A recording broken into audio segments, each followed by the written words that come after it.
గత ఏడాది దావోస్ కాదండి మొత్తంగా విదేశీ ప్రత్యక్ష పెట్టుబడులు ఏమన్నా వచ్చినాయా 2024-25 సంవత్సరానికి సంబంధించి DPIIT ఇచ్చినటువంటి వివరాల ప్రకారం FDI అంటే విదేశీ ప్రత్యక్ష పెట్టుబడులు ఆంధ్రప్రదేశ్ రాష్ట్రానికి 0.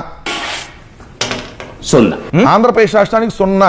మొదటి ప్లేస్ లో మహారాష్ట్ర 1,65,000 కోట్లు, 7వ ప్లేస్ లో తెలంగాణ 25,000 కోట్లు, 10వ ప్లేస్ లో జార్ఖండ్ 61 కోట్లు. జార్ఖండ్ 10వ ప్లేస్ లో 61 కోట్లు. ఆంధ్రప్రదేశ్ కి 0 విదేశీ ప్రత్యక్ష పెట్టుబడులు.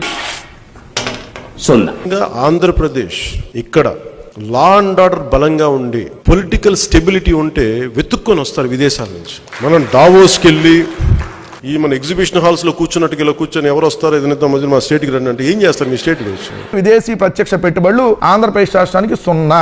దీనికోసం దావోస్ డబ్బులు దండగా అనిపిస్తుంది. కానీ అదే జగన్మోహన్ రెడ్డి గారు దావోస్ వెళ్ళింది ఒక్కసారి. కానీ ఆ దావోస్ వెళ్ళినటువంటి ఆ ఒక్కసారి జగన్మోహన్ రెడ్డి గారు తీసుకొని వచ్చినటువంటి ఒప్పందాలు చూడండి సార్. జగన్మోహన్ రెడ్డి గారు తీసుకొని వచ్చి 1,26,600 కోట్ల ఒప్పందాలు కుదుర్చుకున్నారు. అక్కడ టెక్ మహేంద్ర CEO CP గుర్నానీతో భేట్ అయ్యి రాజమండ్రిలో 200 కోట్లతో యూనిట్ ఏర్పాటు చేయించారు ఇమీడియట్ గా. అలానే 60,000 కోట్లతో Adani group green energy plant, Greenko 37,000 కోట్లు. ఇది బాగా మనం నోట్ చేయాల్సిన పాయింట్. ఎందుకంటే ఆ రోజు ఇదే లోకేష్ ఏమన్నాడంటే, సో జగన్మోహన్ రెడ్డి గారు మొదటిసారి దావోస్కి వెళ్ళారండి.